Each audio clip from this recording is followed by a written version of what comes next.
White men are jealous of black men, especially in the army. You see it every day. No matter what color, race, anything you see how them black men get treated. Even from basic training. Here we back. Now today's gonna be a quick video. Just want to touch on a topic that I see going around right now. Take a look up on the screen. Look at this headline. Black Marines with razor bumps could be kicked out of the military due to a new policy. The new rules were implemented after the Secretary of Defense ordered a review of military grooming standards. Now, the Secretary of Defense, that's the gentleman to the right, Pete Hegseth, right? Now, keep in mind, this guy right here, he is a descendant of Norwegian immigrants, which means that he's not even a real deal, true to the bone American, white American. He does not come from colonial stock. He was not here during the days of the 13 colonies. His great-great-grandfather was not a southern planter, right? His family comes from the ghettos of Norway. His family does not come from the Virginia colony or the New Hampshire colony or the New York colony, right? His family does not come from Georgia or Pennsylvania. No, his family comes from Europe, recent arrivals from Europe. But here he is undermining black men in America. Black men whose family's been here for hundreds of years. Now, of course, the individuals who claim to be all about the lineage, they're not going to talk about it and put the fire on Pete Hegseth, the Secretary of Defense, because they're too busy arguing with refugees from Sudan. Now, anyways, let's get into these articles. Razor bumps can now get you kicked out of the Marines, and black men will likely suffer the most. Let's get into it. The U.S. Marine Corps is eliminating waivers that previously allowed service members who suffered from razor bumps to forgo shaving, an action that critics say disproportionately affects black men. The U.S. military requires all male service members to be clean shaven. However, the military introduced shaving waivers in the 70s to address genetic skin conditions like PFB, better known as razor bumps or ingrown hairs. Now, I'm not a serviceman, so for those of y'all that serve, get into the comment section and let me know, why is it a big deal if you got, razor bumps? I mean, I just shaved like a couple weeks ago, man, and I got a couple razor bumps, on me right now. I mean, that's natural when it comes to our hair texture and how our hair grows. You're bound to have a couple, razor bumps every now and again. That's why you're supposed to, take certain measures to make sure to kind of lessen them. But razor bumps are damn near inevitable for a lot of us, and when I say us, I'm talking about black men in particular. I can't really speak for other demographics. That's a common thing for our people due to our hair texture. Anyways, let's continue. Thanks to guidance issued in March, men with ingrown hairs could be expelled from the Marines if the issue continues. Aimed at enhancing the Marines' warfighting capability, the guidance states that service members with razor bumps must undergo a medical evaluation within 90 days. If their condition does not improve within a year following a 4-step treatment plan, Marines with razor bumps may be discharged with honorable discharge for incompatibility with service at their commanding officer's discretion. Now, like I said, I'm not a military serviceman, so I can't really give you, perspective from those in the military or those who create and enforce these rules. To me, it seems counterproductive to possibly push out, capable soldiers just because of some razor bumps. To me, it doesn't really make sense, but it is what it is. Now, I did see a video going viral of a young lady speaking on the topic. Now, she brought a unique perspective. She said that the white man is jealous of the black man. Now, like I said, I never served in the military, so I don't understand the internal dynamics. I'm an outsider, but I'm going to give her the floor to express her opinion, and I'm going to come back with my commentary and the reactions. Let's continue. Let's be honest. We all know this shit ain't got nothing to do with a motherfucking beard. White men are jealous of black men, especially in the army. You see it every day. No matter what color, race, anything you see how them black men get treated. Even from basic training, I've never heard a drill sergeant say to a white male, "Oh, you think you're back on the block." They only say that to to black dudes. They only say it to the black soldiers. That right there is just evident in how racist and stereotypical they are. But when it comes down to it, what they be the most mad about is that black people naturally and effortlessly exceed the standard physically in everything they do. And white men, while they can, and they do, they have to put a lot more work in it. With black people, that shit come easily. So they're jealous. It's really that simple. Those are my thoughts. All right, we back. Now, time out. Brothers in the military, they really be talking to y'all like that? The white man be saying, "Oh, you think you back on the block?" Now, listen, that's crazy. See, that's why I couldn't be in the military, bro, because I'm not going to let no white man talk to me crazy like that, bro. As soon as he say that, I'm be like, brother, my father drive the 7 Series Beamer. Like, don't ever talk to me crazy in your day in your life. And as soon as I said that, they would have sent me to the military jail, right? I forget what it's called, but I think they got their own military jail. So I already know I couldn't even do it, man. Now, one thing that she did say in the video, she said that, black men, naturally, due to the fact that we are just naturally genetically gifted in certain capacities, that I guess when it comes to certain, tests that they do in the military, I guess, the black man just be crushing them. I don't know. Brothers, let me know. Like I said, I never been in the military, so I don't know. But to me, that sounds about right. When it comes to things like, power, agility, speed, fast twitch muscles, those are things that naturally black men are just blessed in those capacities, right? When it comes to our sprinting abilities, our acceleration, our change of direction, the black man just be, crushing the game. So in that capacity, I could see how, Billy from Nebraska could be somewhat envious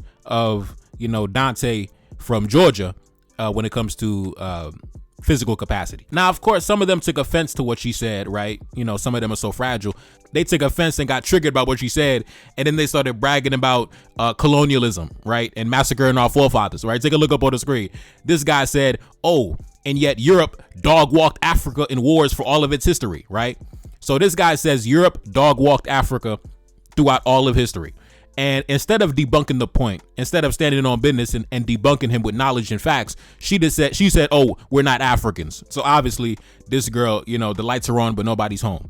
Anyways, I want to address that point, right? This guy, he's so fragile. He got so triggered. He started bragging about colonialism. Let's talk about the European incursions into Africa. And we got to, debunk that false propaganda of the European militaries just coming through on the shores of Africa and planting their flag and subjugating the whole population in 30 minutes. We got to actually talk about that, because that's a piece of propaganda that's been floating around for way too long. And I've already debunked it in the past, but we got to bring it back. Now, first thing you got to ask anybody who comes with this propaganda, you got to ask them, if the Europeans were so militarily superior to the Africans, if the Africans were just a bunch of, scattered tribes living in the bush, then why did it take them from the first contact back in like the mid 1400s? Why did they not fully subjugate the continent until like 1920? It's not because they didn't try. There were many attempts made, many incursions made, right? The Portuguese went into the Congo, right? The French went into these regions and that region, right? The British went into these regions and that region. But how come back in the 1600s, the 1700s, how come in the 1800s, how come you could not establish any hegemony or superiority or any dominance or supremacy on the continent during that whole entire time period? What was going down?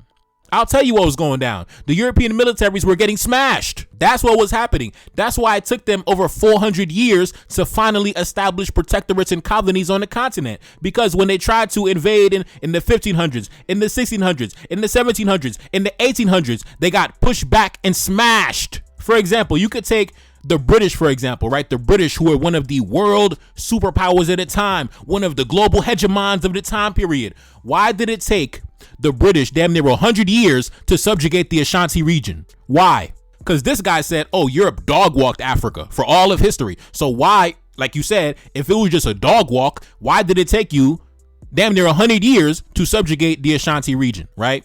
Take a look up on the screen, right? The first Anglo-Ashanti War, the 1820s. The second Anglo-Ashanti War, the 1860s. The third Anglo-Ashanti War, the 1870s. The fourth Anglo-Ashanti War, the 1890s. The fifth war, the War of the Golden School, the 1900s. How come it took you so many military engagements to finally subjugate the region? And the same thing went for other regions on the continent as well, right? For example, the Xhosa Wars between the Xhosa and the British, right? From 1779 to 1879, right? 100 years of fighting. Why did you have to fight 100 years to subjugate the region? If it was a dog walk, like you said, why were you fighting for 100 years? You should have just came through and subjugated the region in 15 minutes. The reality is, when the Europeans first landed on the continent, on the shores of the continent in like the 1400s, they were kept to the coast, right? They were kept at bay. They remained on the coast. They couldn't move inland for a variety of reasons, logistical reasons. They weren't familiar with the territory. And also, there were a lot of well-organized militaries that defended their national territory, right? So on the occasion that they did try to move in and engage in combat and conquer the black man, they were getting smashed like the British in the Ashanti, right? There was actually a British governor or a British general that was captured in battle and he was decapitated, and the Ashanti kept his skull and they converted his skull into a gold drinking cup as a war trophy, as a trophy of war, right? So if these guys say that it was just, we just walked into the continent and we just dog walked the continent, how come your generals were getting decapitated and their skulls were kept as trophies? I never heard of a dog walk taking 450 years to accomplish. You should have accomplished it in a single day. If it was a dog walk, it shouldn't have took you that damn long. The reality is when it came to combat, and when I say combat, I'm talking about, close combat fighting, up close and personal, face to face, true combat, with your sword in your hand, with your dagger in your hand. That was when the black man reigned supreme. Right? I'm not talking about the days of the machine gun when they finally got the machine gun.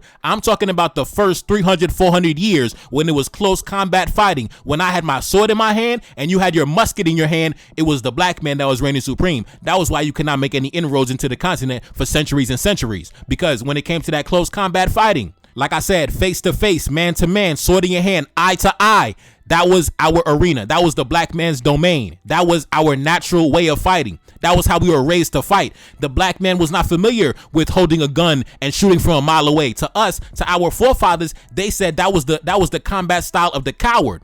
They thought that was cowardice, to hold a machine in your hand and shoot something from far away. No, stand in my face. Let's go. Let's fight to the death, hand to hand. That was how our ancestors were accustomed to fight. And that is actually how the British ended up losing to the Ashanti, because when they ran out of bullets, the Ashanti came in and destroyed them, hand-to-hand combat. And that's the same reason why the British also lost to the Zulu. If you remember, I think that was like in the 1870s, the Battle of Isandlwana. When the British ran out of bullets and then you had to engage in hand-to-hand combat, it was over. The whole column got destroyed. It was not until the machine gun entered the theater of war that was when things began to change. But before the machine gun, those early European firearms, those muskets, they were slow, they were clumsy, you had to reload them, it took time to reload. So by the time you were reloading, I was already charging at you with the dagger. I was already charging at you with my sword, and you had no time to adjust and defend yourself. So you ended up dying with the dagger in your chest. And that was the fate for the vast majority of European invaders who came to Africa. They ended up dead with the dagger in their chest, or they ended up dying from, malaria or something like that.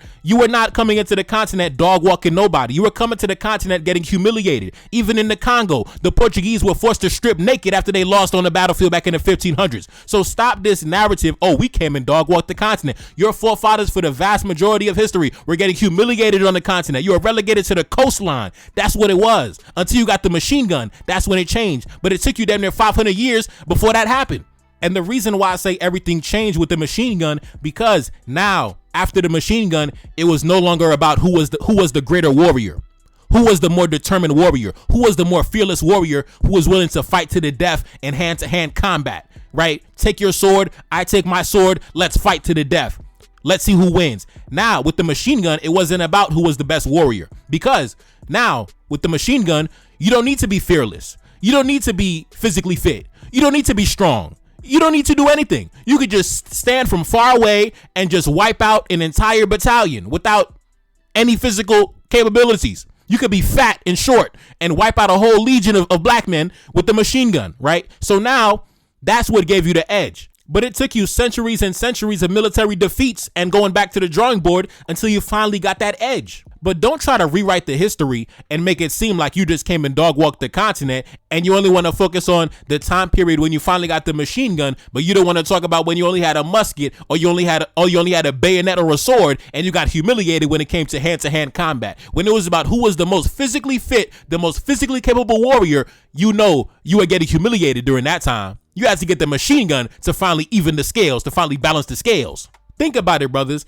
In order to defeat, like they say, a bunch of tribal black men with just their swords and their daggers, they had to create industrial killing machines just to go against black men with just a sword in his hand.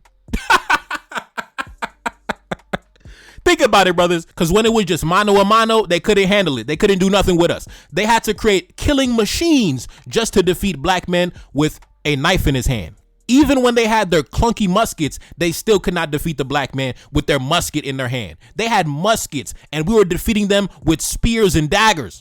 They had to create mechanical weapons that could fire hundreds of rounds per minute just to defeat a black man with nothing but a sword in his hand. And then you want to turn around and brag about your superiority. Please, brother. Please. If you're going to talk about history, tell the full story. Don't talk about your victories and only talk about your highlighted achievements. Tell the full story, right? Talk about how I came to the continent, and from the year 1400 to 1900, I was getting humiliated on the continent, and I had to bow down and pay tribute to the black man. And it was only until I got the machine gun that was when I was finally able to balance the scales, right? But then you wanted to rewrite history and say you dog walked the continent. Please, brother, please stop lying. Stop telling fake narratives to the people. Anyways, goddamn. Now, I don't know if maybe that video went viral and she ended up getting in trouble with her superiors in the military. I don't know, but she came with a follow-up video. She said things I like about white men. So I don't know, maybe she got in trouble, but she not standing on business. The lady in the video, she not standing on the business. She came back and apologized to the white man. I don't know, but like I said, we already know when it comes to women in the military, they got a certain reputation. So I'm not gonna, I did not expect her to stand on the business. So I'm not surprised that she folded like a lawn chair. It is what it is. But yeah, man, I had to come address that because I see that comment in her comment section. I see a whole bunch of fragile dudes in the comment sections. Oh yeah, we destroyed Africa. We walked into Africa and conquered Africa in 30 seconds. Bro, no, you did it. No, you did it. Tell the full story. Talk about your generals that got killed. Talk about the battalions that got destroyed. Stop. Please stop lying, bro.